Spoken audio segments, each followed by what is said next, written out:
समस्त देश के और ख़ास तौर से दिल्ली वाले जो इस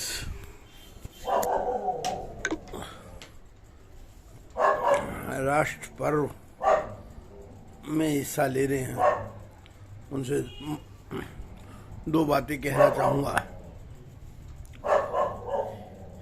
ये चुनाव कोई आम चुनाव नहीं है। कहने को तो आम चुनाव ही कहा जाता है, लेकिन ये आम चुनाव नहीं है। ये एक ऐसा युद्ध है जिसमें हिंदुत्व, सनातन संस्कृति, आस्था, विश्वास और गौवंश को मिटाने की साजिश करने वाले एक साइड हैं और बचाने वाले एक साइड हैं। ये राष्ट्र अगर मिट जाता है तो कुछ भी हो जाए वो सब बेकार है। हो सकता है किसी हमारे उम्मीदवार से हमारे कोई मनभेद हो, वो मनभेद नहीं मतभेद हो, किसी बात पे किसी से भी हो सकते हैं। बेशक से हमारे यशस्वी प्रधानमंत्री मोदी जी, उनसे भी हमारे मतभेद हो सकते हैं, लेकिन कुल मिलाकर जो ये राष्ट्र हित में जो सोच है और जिस तरह का प्रचार प्रसार खासतौर से आम आदमी पार्टी केजरीवाल की वाइफ और संजय सिंह कर रहे हैं, बहुत पीड़ादायक है। कहते हैं हमने कोई भी घोटाला नहीं किया और शराब कांड तो मोदी ने किया। शर्म करो, कहीं तो शर्म करो। जो लोग शराब नहीं पीने वाले हैं वो भी जानते हैं कि दिल्ली में किस तरह से एक के साथ एक और एक के साथ दो बोतल शराब बिकी है। हमारा तो एक कर्मचारी इसी एक के साथ दो बोतल के लालच में अपनी जान दे दिया। अगर जिस प्रकार का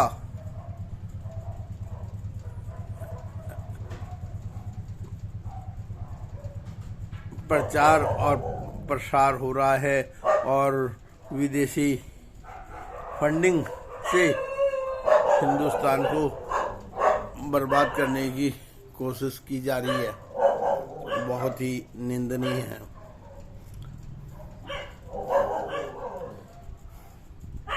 हमारे यहाँ का कांग्रेस का उम्मीदवार जिसने जवाहरलाल नेहरू में नारे लगाए थे,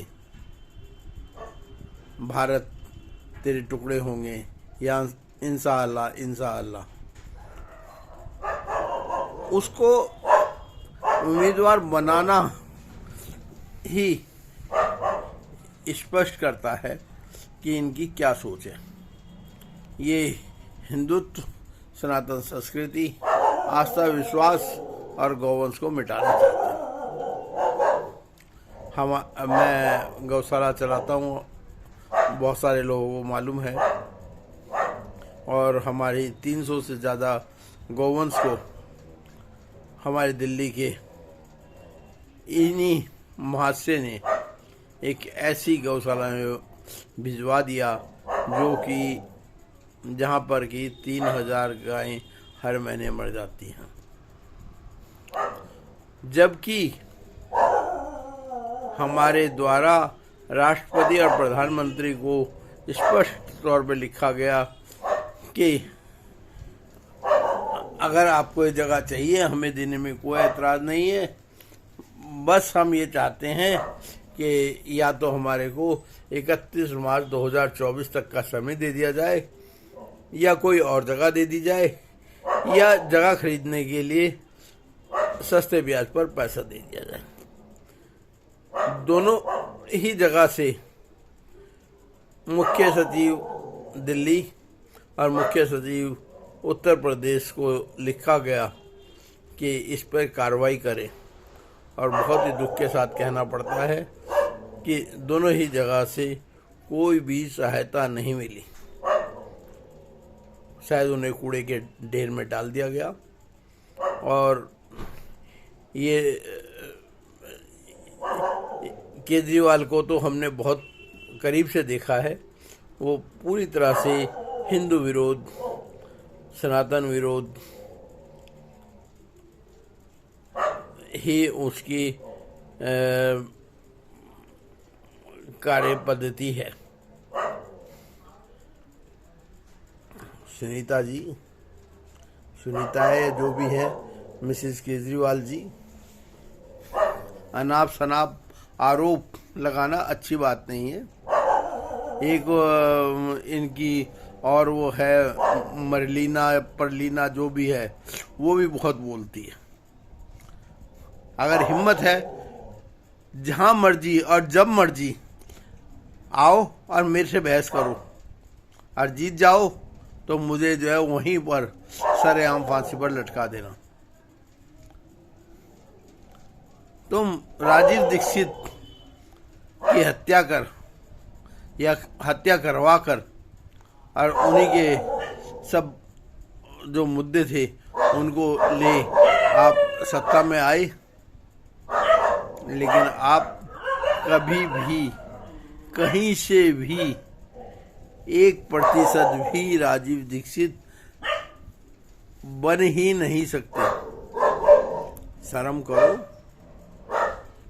एक ऐसे महान हस्ती को आपने मिटा दिया या मिटवा दिया जिसका कोई भी और कहीं भी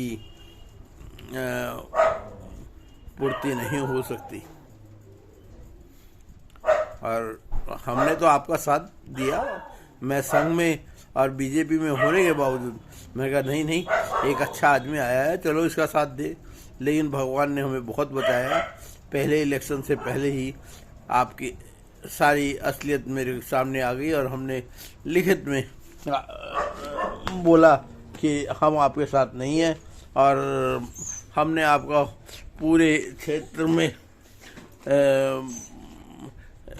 एक तरह से कहो कि जगह बनवाई, अपना सब कुछ दांव पर लगा दिया। और उसके बाद जब हमें आपकी असलियत पता चल गई, मैंने लिखा कि मैं आपके साथ नहीं दूंगा, और आपका सारा हिसाब ये है, जिसमें मैंने 12 साढ़े 12 हज़ार रुपये लेने थे। मैं उनसे 12 साढ़े 12 हज़ार रुपये नहीं मांग रहा था, लेकिन ये कह रहा था कि अपने कागज़ पत्र सारे यहाँ से ले जाओ, कल के दिन कोई मेरे ऊपर एलिगेशन लगा दे। और इनके ऑफिस से बार बार फ़ोन आए, मित्तल जी नेगोशिएशन कर लो। मित्तल जी बिकने वाले नहीं हैं, तुम्हारी तरह गद्दार नहीं है। हिंदुस्तान को बेचने के लिए, हिंदुस्तान के हिंदुत्व को नाश करने के लिए ही आप सब कुछ कर रहे हैं।